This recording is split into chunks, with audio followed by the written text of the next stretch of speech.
Welcome to the Best 5-Minute Wine Podcast. I'm your host, Forrest Kelly.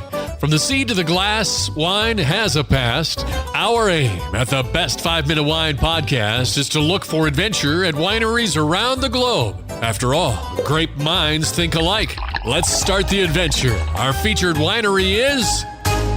Continue our conversation with Michelle Bredesen, co-owner and marketing director of Carlos Creek Winery. In the previous episode, we talked about the ownership transition from Tyler's parents to you and your husband, Tyler, taking over the winery and bringing fresh new ideas. And was that difficult in that transition? Yeah, I mean, there was definitely give and take on both sides. So with the understanding that they knew that we would be coming in and that we would have some ideas, we would just kind of be open with those ideas with them and what they wanted to maybe start doing before they had retired versus, what we were just going to be doing on our own after they retired. And, there were some definite goals of theirs that they wanted to see happen before they retired. So it definitely was lots of conversations. And, sometimes we obviously, in any family, we didn't always agree. But at the end of the day, we respected that they owned it and that they wanted to see some of their ideas come to fruition. And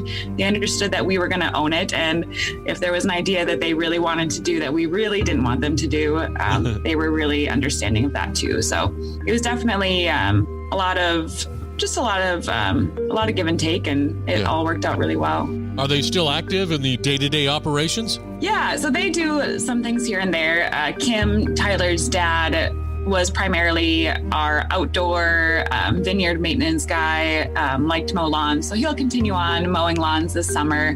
He also will be helping the guys a lot in the vineyard with pruning and any kind of help that they might need. So they joke that they got to pick their favorite jobs, and that's what they get to do now in retirement.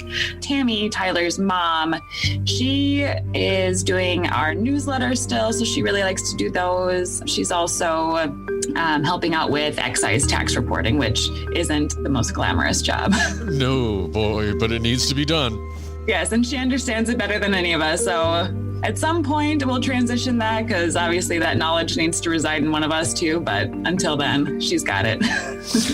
Going to the website at carloscreekwinery.com, I notice under the your name that there's another name at Bold North Cellars. What is that about? In 2019, we started a brewery on our same property. So we have a fairly large property. It's 190 acres total. So we have our winery building. We've had that here since 1999. But then in 2019, we decided to add a brewery to the property. So when that happened, then we had the brewery name, which is 22 Northman Brewing Company. We've got the winery. We also have the event business. So Bold North Cellars, we wanted to name the property so people kind of started getting an understanding that everything's at the same location, but we have different businesses at the same location. So we introduced Bold North Cellars in 2020 as kind of our location name. So at Bold North Cellars, you can go to Carlos Creek Winery, you can go to 22 Northman Brewing Company, you can have your wedding here. We also have Stoke and Sizzle, which is wood fire pizza and a food truck. So we have a lot of different offerings at one location. That's a great option for the visitors who come to the grounds, in that they can plan multiple things for the day. In my mind, I have a definition of the word brewery, but let's get the technical term. So the of a brewery is that you're using grain basically to make a malt product. So that's the brewery side of things. So we make your beers. We specialize in craft lagers, is something that our brewer is very passionate about. They're a little bit more difficult to make than an IPA or a kettle sour.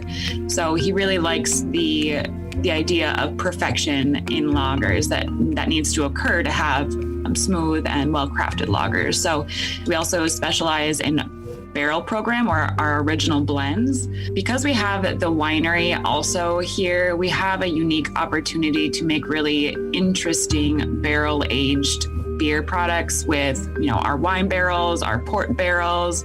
We also do some mixed barrel aging for our wines, as far as like using bourbon barrels, and then we can use those bourbon barrels that had wine in it and also use that for the beer side of things. So we get to utilize our barrel program that we were already using in our winery for our brewery as well, which is very different in the brewing world in the way that we choose our barrels and how those barrels get packaged in the end of the day too. Thank you for listening. I'm Forrest Kelly. This episode of the Best 5 Minute Wine Podcast was produced by iHism. If you like the show, please tell your friends and pets and subscribe. Until next time, pour the wine and ponder your next adventure. Hi, before you go, we have exciting news. The Best 5 Minute Wine Podcast has teamed with a breakthrough technology and added a new feature on our website that's bound to elevate your podcast experience. Here is where we need your help. Trying to remember something from an episode? Don't worry. Search for it, and we will find it for you. Have you ever thought you could just ask questions and chat about the episodes as if you were talking to me? Well, now you can. That's right. Our episodes are now interactive, and they're waiting to have a conversation with you.